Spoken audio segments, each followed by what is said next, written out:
Hey my YouTube family, welcome back to new blog. स्वागत करती हूँ आप सभी का एक और नई वीडियो में, एक और नए ब्लॉग में। तो कैसे हैं आप सभी? तो फ्रेंड्स, पिछले 2-3 दिन से मेरे कोई भी ब्लॉग नहीं आ रहे हैं। उसका कारण ये है कि मेरा भाई अभी इधर ही है कानपुर में, और मेरे सबसे छोटे वाली बेटी की अभी तबीयत खराब है, तो उसके चक्कर में मैं कोई भी वीडियो शूट नहीं कर पाई हूँ। लेकिन इस बीच आप लोगों के जो कमेंट आए थे, तो आज मैं उन्हीं कमेंटों का रिप्लाई देने वाली हूँ। जो आप लोगों ने क्वेश्चन किए थे, उन्हीं क्वेश्चनों का आज मैं आंसर आप लोगों को देने वाली हूँ। रिसेंटली अभी हम लोग कश्मीर घूम के आए हैं, और उसी के रिगार्डिंग आप लोगों ने क्वेश्चन किए हैं कि दीदी इन क्वेश्चनों का आंसर कीजिए, तो अगर हम भी इन फ्यूचर कभी कश्मीर जाना चाहें तो हमारे लिए थोड़ी सी आसानी होगी। तो बस वो जो सारे क्वेश्चन है ना, वो मैंने नोट डाउन कर लिए हैं। इसमें मुझे लग रहा था कि वीडियो बनाते समय ऐसा ना हो कि कहीं मैं भूल जाऊं और कुछ आपके जो क्वेश्चन हैं वो रह जाएं। तो क्वेश्चन तो बहुत सारे हैं, लेकिन जो सिमिलर क्वेश्चन थे उनमें से मैंने कुछ 6 से 7 क्वेश्चन हैं। इन्हीं में आपके सारे जो वो हैं आंसर्स हैं, वो इन्हीं में सब में मिल जाएंगे। तो चलिए फिर वीडियो को स्टार्ट करते हैं। और अगर कुछ रह भी जाता है तो आप मुझे कमेंट कर देना, तो फिर मैं नेक्स्ट वीडियो में उनको आप लोगों को बता दूंगी। तो देखिए, जो सबसे पहला कमेंट आया था वो ये है, मतलब सबसे पहला नहीं, जो बहुत ज़्यादा कमेंट आया था वो कि कश्मीर कैसे जा सकते हैं। तो कश्मीर जाने के लिए काफ़ी सारे ऑप्शन हैं। आप ट्रेन से जा सकते हैं, बाय एरोप्लेन जा सकते हैं, बाय रोड जा सकते हैं, अपने 4 व्हीलर से जा सकते हैं। ये आपके ऊपर डिपेंड करता है कि आप किस चीज़ से जाने में कंफर्टेबल हैं। हम लोग बाय ट्रेन गए थे, क्योंकि मुझे ट्रेन का सफ़र ज़्यादा सेफ भी लगता है और प्लस मुझे अच्छा भी लगता है, तो उस वजह से। तो कश्मीर जाने तक आपका कितना कन्वेंस लगा? तो देखिए, हम दोनों की, जो मैं और मेरे हस्बैंड गए थे, बच्चे इस बार नहीं गए थे, क्योंकि इस बार ना हम बच्चों को लेकर नहीं गए थे। ये सोचा था कि जब नेक्स्ट टाइम जाएंगे तब लेकर आएंगे, क्योंकि हमें ना वहाँ का माहौल देखना था, उस वजह से। तो हम लोगों का वापसी में पूरा, जैसे यहाँ से कश्मीर तक का बताएं, तो हमारा पूरा 15,000 जो किराया था वो लग गया था। ट्रेन का, उधर सब कुछ को मिला के, मतलब हमारे 15,000 रुपये लगे थे। 3-3 हज़ार की हमारी इधर से टिकट हुई थी A1 में, यहाँ से और कटरा तक की, कानपुर से कटरा तक की 3-3 हज़ार की टिकटें हुई थी। तो दोनों लोगों की 6,000 हो गई। 6,000 से ही उधर हुई थी, और वहाँ से फिर हम लोग वंदे भारत में गए थे, तो फिर वहाँ से 1500 रुपये की टिकट हुई थी दोनों लोगों की। तो फिर इस तरीके से हमारा 15,000 रुपये है वो किराया लग गया कश्मीर जाने में। उसके बाद आपका जो नेक्स्ट क्वेश्चन है कि कश्मीर जाने के बाद हम कहाँ कहाँ पर घूम सकते हैं। तो देखिए, कश्मीर तो घूमने की ही जगह है। आप वहाँ जाकर कुछ मत घूमिए, कुछ मत घूमिए। आप अगर सड़कों पे भी अगर घूमते रहेंगे ना, तो आपको ये लगेगा कि नहीं, हमारा एडवेंचर हो रहा है, यहाँ पे हम घूम ही रहे हैं। अगर आप जो वहाँ की स्पेशल जगह है ना, अगर वहाँ पर भी नहीं जाते ना, तब भी आपको ये फील नहीं होगा कि हम कश्मीर गए, हम कुछ घूमे नहीं और चले आए। वहाँ की सड़कों पर, वहाँ के पहाड़ों पर, मतलब हर जगह ही खूबसूरती है। तो ये बिल्कुल मत पूछिए कि आप वहाँ पे क्या क्या घूम सकते हैं। और हाँ, अगर आदमी इतनी दूर जा रहा है तो ये बात भी सही है, किस किस जगह घूम सकते हैं। तो देखिए, मैं अपना बता रही हूँ। वैसे तो वहाँ पे कई सारी चीजें घूमने के लिए, लेकिन हम घूमने गए थे वहाँ पे गुलमर्ग, पहलगांव में हम लोगों ने केवल बेताब वैली देख पाई थी, आरू वैली नहीं देख पाई थी, क्योंकि वहां पे बहुत ज्यादा भीड़ थी। अमरनाथ की जो यात्रा है ना, वो स्टार्ट होने वाली थी, तो उसके चक्कर में हम ज्यादा चीजें नहीं घूम पाए। गुलमर्ग गए थे हम लोग, पहलगांव में बेताब वैली गए थे, और वो जो मंदिर है ना, शंकराचार्य जी का मंदिर, वहां गए थे। और शिकारा राइड की थी, उसको क्या बोलते हैं, डल लेक गए थे हम लोग। तो ऐसे ही हमने केवल ना 4-5 जगह थी ना, सिर्फ उनको ही एक्सप्लोर कर पाया था। और वैसे वहाँ पे काफ़ी सारी चीज़ें हैं घूमने के लिए। सोनमार्ग है, गुलमर्ग है, पहलगांव है। पहलगांव में ही 4-5 जगह हैं घूमने के लिए। परी महल है, बादशाह का एक महल है, वो है। तो काफ़ी सारी चीज़ें, टुलिप गार्डन है, काफ़ी सारी चीज़ें, लाल चौक है, डल लेक है, काफ़ी सारी चीज़ें। अगर आप वहाँ जाएंगे तो जो भी आपका दिल करे तो वो आप वहाँ पे घूम सकते हैं। हम ज़्यादा चीज़ें नहीं घूम पाए थे, हमने केवल 3 से 4 चीज़ें ही घूम पाई थी, क्योंकि हमारे पास समय भी बहुत कम था और बच्चों को भी हमें वापस बुलाना था, इस वजह से। और कुछ चीज़ें हमने जानबूझ के भी छोड़ दी थी, क्योंकि नेक्स्ट टाइम जब बच्चों को लेकर जाएंगे तो उनके साथ हम वो सारी चीज़ें एक्सप्लोर करेंगे। तो आप बस कश्मीर में एंटर कर जाइए, उसके बाद आपको कहीं पर घूमने की ज़रूरत नहीं है। अगर आप सड़कों पर भी टहलेंगे ना, तो आपको लगेगा कि हाँ, हम एक बहुत अच्छी जगह पर घूम के आए हैं। नेक्स्ट है खाना। हाँ, मेरा खाने के ऊपर बहुत कमेंट आ रहे थे। मैंने एक वीडियो डाली थी, शॉर्ट वीडियो, जो कि इंस्टा पे काफ़ी चली है। तो उसमें मैंने डाला था कि हम लोग ना घर का खाना खा रहे हैं, और मैंने बोला था कि मुझे वहाँ का खाना थोड़ा सा कम पसंद आया है। तो मैंने ऐसे बिल्कुल नहीं बोला था कि मुझे वहाँ का खाना बिल्कुल पसंद नहीं आया। मैंने ये बोला था कि थोड़ा सा कम पसंद आया, क्योंकि हम लोग ना थोड़ा सा स्पाइसी ज़्यादा खाते हैं घर पे, मिर्च मसाले और ये सारी चीज़ें। और वहाँ का खाना ना एकदम फीका फीका सा लग रहा था। और हमने कई जगह, ऐसा भी नहीं है कि एक ही रेस्टोरेंट या एक ही इधर उधर देखा हो, नहीं, मतलब कई जगह हम लोगों ने देखा। लेकिन वहाँ के जो खाने का टेस्ट था, पर्सनली हम लोगों को थोड़ा सा कम समझ में आया। और हो सकता है शायद दूसरी बात ये भी हो कि मेरी ननद जी का घर वहाँ पे था, तो हम लोग घर से ही बनाते थे, खाते थे, और फिर जब घर के अकॉर्डिंग बाहर का खाना खाते थे तो अच्छा नहीं लगता था। अगर आप बाहर घूमने के लिए ही जा रहे हैं और अगर आपका वहाँ पे कोई रिलेशन नहीं है, कुछ भी नहीं है, कोई रिलेटिव नहीं है, तो फिर आपको वहाँ का खाना अच्छा लग सकता है। लेकिन हम क्या करते थे, सुबह घर का खाते थे और फिर जब दोपहर में बाहर का खाना खाते थे तो वो बिल्कुल भी अच्छा नहीं लगता था, क्योंकि सुबह और शाम का खाना हमारा घर का ही रहता था। दोपहर में जब हम जहाँ कहीं घूमने जाते थे तो वहीं का खाना खाते थे, तो इसलिए हमें वहाँ का खाना थोड़ा सा कम पसंद आ रहा था। ऐसा नहीं है कि हमको नहीं पसंद आया तो किसी को भी नहीं आया, आप लोगों को अच्छा लगेगा, आप लोग ट्राई कर सकते हैं। नेक्स्ट क्वेश्चन ये था कि होटल्स रूम के वहाँ पे जो रेंट वगैरह है वो कैसे हैं। तो देखिए, अगर आप कश्मीर घूमने के लिए जा रहे हैं ना, तो वहाँ पे मेरे ख्याल से तो आपको बार्गेनिंग बहुत अच्छे से आनी चाहिए। बार्गेनिंग मीन्स मोल भाव करना बहुत अच्छे से आना चाहिए आपको। आप जितने अच्छे से मोल भाव सीख के जाएंगे जहां से भी आप जा रहे हैं, तो आप कश्मीर को अच्छे से एक्सप्लोर कर पाएंगे, अच्छे से घूम पाएंगे और सारी चीज़ों को अच्छे से आप वहाँ पे उसका जो आनंद है उसको ले सकते हैं। हम फर्स्ट टाइम गए थे, इसीलिए हम इस बार थोड़े से जल्दबाजी में गए थे कि हम देख के आते हैं कि क्या सीन है क्या सीन नहीं। जब नेक्स्ट टाइम जाएंगे ना तो हमारे साथ ये सारी चीज़ें नहीं होंगी। होटल्स का रूम आपको 1500 से लेके 20,000 तक मिल सकता है, 50,000 तक मिल सकता है। अब ये आपके ऊपर अकॉर्डिंग है कि आप कितनी बार्गेनिंग कर सकते हैं या आप कितने लोग जा रहे हैं, तो उसके अकॉर्डिंग आपको कैसा रूम चाहिए। वहाँ पे जैसे ही आप जाएंगे ना तो काफ़ी सारे लोग आपको घेर लेंगे, हमारा ले लीजिए, हमारा ले लीजिए, हम इतना कर देंगे उतना कर देंगे। तो कहीं पर भी आप जा रहे हैं थोड़ी सी भीड़ को छटने दें, यानी कि भीड़ को थोड़ा सा कम होने दें और उसके बाद ही आप थोड़ी देर तसल्ली से वहाँ पे बैठ जाएं और फिर उसके बाद आपको समझ में आ जाएगा कि हाँ कौन सी चीज़ कितने में हमें मिल सकती है या कौन सी चीज़ कितने में हमारे लिए सही रहेगी। डल लेक के बारे में भी पूछा था कि डल लेक में आपने जो रूम लिया था वो कितने में था। तो वैसे अगर आप लोग सिंगल जा रहे हैं तो आराम से आपको 15 से 2,000 रुपए में मिल जाएगा। लेकिन हमारी पूरी फैमिली थी, ननद के बच्चे थे, हम लोग थे, तो हमने 5,000 में वहाँ पे रूम लिया था पूरा, क्योंकि जो बड़ा वाला जो हॉल था पूरा, जो हाउस बोट के ऊपर जो बड़ा वाला रूम रहता है हमने वो लिया था, तो वो हमको 5,000 में पड़ा। अगर हम अलग अलग लेते तो 2,500 में आराम से हो जाता। लेकिन हम फैमिली के साथ में गए थे तो फिर हमने एक ही रूम लिया था, क्योंकि हमें फैमिली के साथ में रहना था और अपने बच्चों के साथ तो घूमना रहता ही है, लेकिन भांजों के साथ इतना नहीं घूमना हो पाता। तो मुझे लग रहा था कि नहीं, मेरे दोनों भांजे हैं वो मेरे पास में ही रहें, तो इसी वजह से हमने वहाँ पे 5,000 में 12 घंटे के लिए उधर रूम लिया था डल लेक में। और एक कमेंट आया था सबसे ज्यादा स्कैम। हाँ, स्कैम के बारे में आप लोग क्या पूछेंगे, क्योंकि आपका भी पूछना सही है। आप लोगों ने काफ़ी सारी वीडियो देखी होंगी और फिर आपके मेरे पास भी कमेंट आ रहे थे कि दीदी हमने इतनी सारी वीडियो देखी है कश्मीर की और वहाँ पे ये आता है कि ये स्कैम होता है, वो स्कैम होता है, कि आपके साथ कुछ हुआ तो प्लीज़ बताना। जी हाँ, मेरे साथ भी हुआ। ये बात हकीकत है। हर एक सिक्के के दो पहलू होते हैं। तो वहाँ पर भी ये था कि हाँ कुछ चीज़ें सही थी और कुछ चीज़ें बिल्कुल भी सही नहीं थी। वास्तव में वहाँ पे स्कैम होते हैं। अब किन किन चीज़ों में स्कैम होते हैं ये मैं आपको बताऊंगी। देखिए, फर्स्ट कपड़ों में होते, खैर हमने तो वहाँ से अभी कुछ नहीं खरीदा था, क्योंकि मेरी ननद जी वहाँ पे ऑलरेडी पहले से रह रही थी। पिछली बार भी वो रह के आई थी, इस बार भी रह के आई थी, तो उन्हें वहाँ के बारे में ज़्यादा नॉलेज हो गई थी, तो फिर उस वजह से हमने वहाँ से कुछ भी नहीं खरीदा। तो वहाँ पे कपड़ों में बहुत बड़ा स्कैम हो सकता है। वही कपड़ा अगर आप प्रॉपर, जैसे कहीं आप घूमने जा रहे हैं, गुलमर्ग जा रहे हैं, सोनमर्ग जा रहे हैं, अगर वहाँ से आप कपड़ा खरीद रहे हैं तो वो कपड़ा आपको वहाँ पे 1,000 रुपये में मिलेगा। और वही कपड़ा अगर आप थोड़ा सा मार्केट में हट के आ जाते तो वही कपड़ा आपको 300 रुपये में भी मिल सकता है। क्योंकि वहाँ पे एक हम लोग जाते हैं ना कि कश्मीर का कपड़ा, तो हर कपड़ा कश्मीरी वहाँ पे नहीं होता है, कुछ फेक तरीके से भी वहाँ पे बेचते हैं। हाँ, वहाँ पे मतलब जिनके शोरूम बने हुए हैं, जहाँ पे प्रॉपर कश्मीरी काम होता है, वहाँ के रेट इतनी ज़्यादा है कि हम लोग तो अफोर्ड नहीं कर पाए थे। एक एक सूट 10,000 का था। उस जगह भी हम गए थे, लेकिन हमने वहाँ से नहीं लिया, क्योंकि 10,000 का सूट फिर कैसे क्या होगा, तो ये है। लेकिन उन कश्मीरी कपड़ों के चक्कर में हम क्या करते हैं, ये जो आसपास में जो बेचने वाले आते हैं ना, तो हम उनसे ले लेते हैं। वहाँ पे हम बहुत बुरी तरीके से ठग जाते हैं, मतलब बहुत बुरी तरीके से। तो आप इस चीज़ से बच के रहना। अगर आपको कपड़े की पहचान है तो ही आप अच्छे से वहाँ पे देख के लेना, अदरवाइज मत लेना।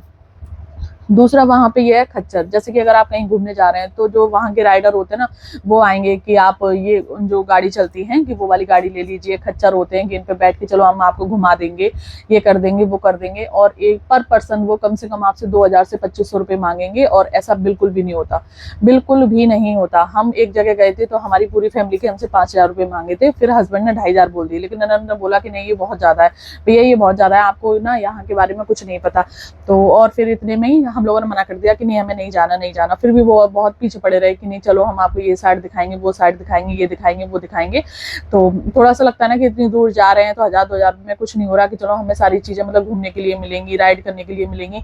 लेकिन वो लोग बहुत बुरी तरीके से आपको मतलब ठगते हैं। मैं तो यही कहूँगी, बहुत बुरी तरीके से ठगते हैं। आप जितनी अच्छे से बार्गेनिंग कर लेंगे उतने अच्छे से आप वहाँ से चले आएंगे। फिर हम थोड़ी देर के लिए वहाँ पे खड़े रहे, तो दूसरी जो पार्टी आई थी उनके यहाँ के 8 लोग थे, और 8 लोग मात्र उनके यहाँ पे 800 रुपये में गए थे। यानी कि जो एक खच्चर है वो 100 रुपये में गया था। और फिर हमको वो भी बहुत ज़्यादा लगने लगा। वो कहते हैं ना कि दूध का जला छाछ भी फूक फूक कर पीता है। तो फिर हमने वहां से खच्चर किए ही नहीं, हम जो हमारी खुद की गाड़ी थी फिर हम उसी से गए और उसी से हमने जो सारी साइड थी उनको फॉलो किया। और वहां पे वो आपको कुछ दिखाते भी नहीं है, बस जगह जगह पे जैसे गार्डन है उसमें मतलब हर जगह वहां पे गार्डन वाला ही सीन है। हर जगह जो गार्डन रहता है तो वहां पे कुछ कुछ पॉइंट बने रहते हैं, तो उन पॉइंटों को सिर्फ वो खच्चर के थ्रू आपको ले जाते हैं और बस दूर से ही दिखाते हैं, प्रॉपर आपको उस जगह ले जाते भी नहीं घुमाने के लिए, क्योंकि फिर उनको लगता है कि इस पार्टी को हम जल्दी उतार दें तो फिर हम जो दूसरी पार्टी है उसको हम ले जाएं। तो उस वजह से तो फिर ये चीजें भी नहीं हमको सही लगी। और उसमें एक चीज और होती है कि आपसे बोले जाएंगे कि आपको 6 चीजें दिखाएंगे और वहां जाने के बाद ना वो सिर्फ आपको 4 चीजें ही दिखाएंगे। वहां जाने के बाद कह देंगे कि ये 2 चीजें आपकी बंद है, मतलब वो चीजें खुली हैं लेकिन आपसे कह देंगे कि ये चीजें बंद है। तो ये चीज वहां की बहुत खराब है, चाहे फिर वो गाड़ी वाले हों जो वहां पे गाड़ी मिलती है, चाहे फिर वो खच्चर वाले हों, चाहे आपकी जो लोकल आपने कार की हो वो हो, कोई भी हो। क्योंकि हमारे साथ भी ये बहुत बड़ा स्कैम हुआ है। हमसे बोला था कि हम गुलमर्ग और सोनमर्ग दोनों दिखाएंगे, फिर उन्होंने गुलमर्ग ही दिखाया था और सोनमर्ग की बोल दी थी कि वो बंद है, हालांकि वो खुला हुआ था। जबकि हमने अपनी पर्सनल खुद की गाड़ी की थी और वो हमारे जानने पहचानने वाले थे, जो हमारे नंदेव थे ना उनके जानने पहचानने वाले थे। तो वहां से हमने वो गाड़ी की थी और फिर हम सोनमार्ग नहीं घूम पाए थे, फिर हमारे पास समय भी नहीं था क्योंकि हमारी आने की टिकट थी। तो ये है। तीसरा ये है कि वहां के लोगों पे विश्वास किया जा सकता है या फिर नहीं किया जा सकता।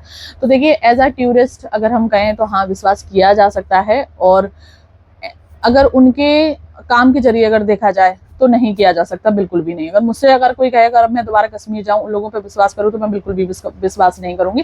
वैसे ठीक है बोलने चालने में सब चीज में ठीक है, लेकिन पैसों के मामले में वो बिल्कुल भी ठीक नहीं है। एक मैं आपको इंसिडेंट बताती हूँ कि हम लोग जा रहे थे डल लेक से, दूसरे दिन हमने डल लेक से अपना मतलब वो किया, डिस्चार्ज किया। फिर वहां से हम लोग जा रहे थे ये शंकराचार्य जी का मंदिर देखने के लिए। तो उन्होंने हमसे बोला था कि हम 50 रुपए लेंगे, आपको वहां तक छोड़ देंगे। तो हस्बैंड ने बोला था कि हम 100 देंगे, उन्होंने 50 बोला था क्योंकि थोड़ा सा वॉकिंग डिस्टेंस पे ही था, लेकिन जाम बहुत ज्यादा लग रहा था, बच्चे छोटे छोटे थे और हाथ में सामान था। तो हस्बैंड ने बोला कि हम ना आपको 100 रुपए देंगे। तो उन्होंने मतलब 100 रुपए लिए और हमें ऊपर तक छोड़ा है। तो उन्होंने बीच रास्ते में ही हमको छोड़ दिया कि नहीं आगे बहुत जाम लगा है, बहुत जाम लगा है। फिर वहां से कम से कम हम 2 किलोमीटर पैदल चले और आगे थोड़ा सा ही मतलब 8 से 10 गाड़ी खड़ी थी और हम थोड़ा सा ही आगे जैसे बढ़े ना तो वहां पे कुछ भी जाम नहीं था, कुछ भी जाम नहीं था उधर बिल्कुल भी। और फिर जब हम उधर से वापस लौट के आए तो थोड़ा सा लेट हो गए थे। जब इंसान पैदल चल के जाएगा 2 किलोमीटर तो उसको तो टाइम लगेगा ना। फिर हम उधर से लौट के आए तो उन्होंने बोला कि नहीं 1 घंटे की बात थी और यहाँ पे आपको 3 से 4 घंटे हो गए और अब आपको ना इसका डबल पेमेंट करना पड़ेगा। तो वहां पे फिर हमने हमारी जो 50 रुपए में बात हुई थी वहां पे फिर हमने 400 रुपए उनको पे किए और उसके बाद हम लोग नीचे आए और इतनी परेशानी हुई। तो वहां के लोगों पर ट्रस्ट करना बहुत ही मुश्किल है, बहुत ज्यादा ही मुश्किल है।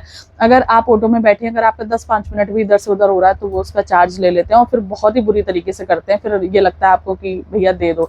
और तीसरी बात वहां की ये है कि वहां अगर आपने किसी से भी अगर एक मैगी भी ली ना और मैगी खाने के बाद जैसे ही आप वहां से निकल रहे हैं तो आपको टिप्स आपको देनी है। वो मतलब इस तरीके से मतलब आ जाएंगे, आपको घेर लेंगे सब जगह कि नहीं टिप दीजिए, ये करिए, आप यहाँ से आए हैं, आपसे ही हमारा दाना पानी चलता है, आपसे ही हमारा ये चलता है वो चलता है। मतलब इस तरीके से वो गिड़गिड़ाएंगे कि आप उनको मना कर ही नहीं सकते। तो ये भी एक वहाँ का मुझे थोड़ा सा नहीं पसंद आया, क्योंकि देखो हर जगह नहीं सही लगता, कहीं कहीं पे लगता है कि हाँ कोई लोग जरूरतमंद है, कोई बूढ़े बड़े हैं तो वहां पे चीजें समझ में आती हैं। लेकिन ऐसे नहीं समझ में आती कि आप हर किसी को ऐसे बांटते फिरो और फिर वो अच्छा भी नहीं लगता। तो इस तरीके से। और हाँ दूसरी ये कि अगर आप सोनमर्ग और गुलमर्ग साइड में जा रहे हैं तो आपके पास कैश होना बहुत जरूरी है, कैश होना बहुत जरूरी है, क्योंकि वहां पे फिर नेटवर्क बिल्कुल भी नहीं आते और अगर आपके पास कैश नहीं है तो फिर आप किसी भी चीज के लिए बैठे ही रह जाएंगे वहां पे। तो अगर आप कश्मीर जा रहे हैं तो आप वहां पे कैश लेकर जरूर जाइए। सतर्क हाँ किसी ने ये बोला था कि अगर कश्मीर जा रहे हैं तो किस किस चीज से सतर्क रहना है, तो सतर्क बस यही रहना है आपको। सतर्क मतलब सावधान। कश्मीर जा रहे हैं तो किन किन चीजों से हमें सावधान रहना है, तो बस आपको इन्हीं चीजों से सावधान रहना है कि वो लोग जो बात कर रहे हैं, आप जा रहे हैं किसी भी चीज के लिए जा रहे हैं, घूमने के लिए जा रहे हैं, ऑटो कर रहे हैं तो अपनी बात साफ साफ रखिए, अपनी बात साफ साफ कहिए। आप ना कट टू कट उसमें ना अगर आपको जैसे 1 घंटे के लिए आपने ऑटो किया, अगर हो सकता है कि आपको 1 घंटा 10 मिनट भी हो जाए, 1 घंटा 20 मिनट भी हो जाए, तो ये बात अपनी पहले ही क्लियर कट कर लीजिए, वरना फिर वो बाद में बहुत ड्रामा करते हैं। दूसरी बात ये है सतर्क रहने के लिए कि बस आपके पास कैश होना चाहिए, फ़ोन पे में या आपके फ़ोन में जितने भी पैसे हों उसके अकॉर्डिंग आपके पास कैश होना बहुत ज़रूरी है। तो मुझे बस यही लगा कि वहाँ बार्गेनिंग आनी चाहिए और सभी लोगों से सतर्क ही रहना चाहिए आपको, मतलब जो अपनी बात है उसे कट टू कट रखें, क्योंकि फिर वो पैसों के चक्कर में बात को पलट बहुत जल्दी देते हैं हर जगह। मतलब आपको हर एक पॉइंट पे बहुत ही सावधानी के साथ बरतना है और उनकी बातों में नहीं फंसना, अपनी सारी बातें उनसे क्लियर करनी है। हम क्या करते हैं, वहां जाने के बाद अपनी बात कह देते हैं और फिर वो उस चीज को बहुत ज्यादा घुमा देते हैं और फिर हम वहां जाके मना भी नहीं कर सकते। तो बस ये है, आपको वहां जाने के बाद पल पल पे आपको बिल्कुल सतर्क रहना चाहिए। और हाँ, वहाँ की जो चेरी वगैरह मिलती है, ये मिलती है, तो वो 5 गुना ज्यादा उनके पैसे बताते हैं। हमने जो डिब्बा लिया था, क्योंकि मेरी ननद जी वहाँ रहती थी, तो हमने जो चेरी का डिब्बा लिया था वो मात्र 100 रुपए में लिया था। और वहाँ के जो और भी लोग आ रहे थे टूरिस्ट वगैरह, उनको वो डिब्बा 500 में बेचा जा रहा था। तो वहाँ पे किसी भी प्राइस की जो रेट है वो 5 गुना बढ़ के बताई जाती है। तो ये आप देख लेना। अब बात आई थी हमारे खर्चे के बारे में। काफी सारे लोग पूछ रहे थे कि आपका खर्चा कितना हो गया कश्मीर जाते समय। तो देखिए 15,000 तो हमारी टिकट थी, तो वो तो थी। उसके बाद हमारा खर्चा बहुत ज्यादा नहीं हुआ, क्योंकि मेरी ननद जी वहाँ रहती थी। खाना पीना हमारा ज्यादातर ननद जी के यहाँ रहता था। रूम हमको लेने वेने नहीं थे, बस हमने एक दिन डल लेक पे बस लिया था। घूमने फिरने का देखा जाए वैसे ऊपर ऊपर का, तो हमारा 15,000 हमारा हुआ, जिसमें हम और ननद जी मतलब दोनों ही थे। तो ऐसे 30,000 रुपए समझो, घूमने में हमारा 30,000 रुपए खर्च हुआ और ये 15,000 अलग, यानी कि 45,000। और उसमें से भी जो 15,000 थे वो ननद जी के थे। तो अगर पर्सनली देखे जाए तो हमारे 30 से 35,000 रुपए खर्च हुए थे कश्मीर घूमने में, और उसमें जो ननद जी का था वो अलग था। तो बस ये था एक्सपीरियंस बहुत अच्छा था, घूमने में बहुत अच्छा लगा। दोबारा भी दिल कर रहा है जाने का, लेकिन इस बार काफी कुछ सीख के जा रहे हैं और इस बार बिल्कुल भी नहीं ठगेंगे, बिल्कुल भी हम उन लोगों के फांसे में नहीं पड़ेंगे। और वहाँ के लोगों की एक ये बात और है, लास्ट में आपको बताऊं कि आपको ऑटो में बिठा लेंगे, आपने कोई गाड़ी की है, फिर पता है आपसे क्या बोलेंगे कि भैया आगे टोल टैक्स पड़ रहा है, यहाँ से बस थोड़ी दूर पे ही है, आपको जहाँ पर भी आपको जाना है तो आप ना यहीं उतर जाइए और यहाँ से 10-10 रुपए ऑटो देके आप घर तक पहुंच जाओगे। लेकिन ऐसा होता कुछ नहीं है, और ये चीज हमारे साथ ना 2 बार हुई है। उन्होंने हमें बीच रास्ते में ही उतार दिया और फिर वहां पे हम घंटों घंटों तक खड़े रहे। फिर हमने दूसरी गाड़ी मंगाई, उससे हम अपने घर तक पहुंचे हैं। तो बस ये चीज आप थोड़ा सा ध्यान रखना। और काफी सारे कमेंट ये भी आ रहे थे कि अपने अपने हिसाब से जाना ज्यादा सही है या फिर किसी ट्रेवल एजेंसी के साथ जाना ज्यादा सही है। तो मैंने देखिए काफी सारे व्लॉग मैंने भी काफी सारे देखे थे पहले ही, उसके बाद फिर हम लोग ट्रेन से गए थे। तो जो ट्रेवल एजेंसी के साथ में जाते हैं तो वहां पे ना तो आपको होटल्स इतने अच्छे दिए जाते हैं, ना वहाँ का फूड इतना अच्छा होता है, और ना ही आपको प्रॉपर तरीके से घुमाते हैं। वहाँ पे बस वही आपको टाइमिंग देती है 1 घंटे के अंदर सब चीज घूम के आ जाओ, फिर सब लोग यहीं पे मिल जाओ। और अगर हम अपनी चीज से जा रहे हैं तो हम 1-2 दिन और भी एक्स्ट्रा रह सकते हैं, या फिर कोई जगह हमको अच्छी लग रही है तो उस जगह पे हम और भी ज्यादा एक्सप्लोर कर सकते हैं, ज्यादा टाइम तक बैठ सकते हैं। जब आदमी घर से निकलता है तो सुकून के लिए निकलता है कि नहीं हम जा रहे हैं तो हम सुकून से रहेंगे, सुकून से खाएंगे पिएंगे, ये सारी चीजें। तो मुझे लगता है कि आप अगर अपने वाहन से जाएं या फिर आप ट्रेन या उससे जाएं तो ज्यादा सही है, किसी भी ट्रेवल एजेंसी के थ्रू ना जाएं, क्योंकि उसका एक्सपीरियंस मुझे सही नहीं लगा। क्योंकि जिस तरीके से मैं ब्लॉग बना रही हूँ तो काफी सारे लोगों ने ब्लॉग बना के डाले हैं, तो वो चीज मुझे नहीं सही लगी। तो ये थी कश्मीर की ट्रिप, घूमने में काफी मजा आया, नो डाउट बहुत अच्छा लगा। दोबारा से जाने का भी दिल कर रहा है, बच्चों को भी ले जाऊंगी, फैमिली को भी ले जाऊंगी, लेकिन इस बार हम फुल सतर्क होके जाएंगे, सावधान होकर जाएंगे। और बस तो ठीक है फिर, और जो आपके कमेंट हो उन्हें आप कमेंट कर देना, तो उसे मैं नेक्स्ट व्लॉग में कवर कर लूंगी। अभी भी मेरे बच्चे की तबीयत सही नहीं है, तो डॉक्टर के पास अपॉइंटमेंट है, तो मुझे वहां पे लेके जाना है बच्चे को, छोटे वाले को। आज भी वो स्कूल नहीं गया है। तो चलिए फिर इस ब्लॉग को यहीं पे एंड करते हैं, मिलते हैं नेक्स्ट वीडियो में नेक्स्ट व्लॉग में। तब तक के लिए bye bye, take care all of you, जय हिंद, जय भारत, हर हर महादेव।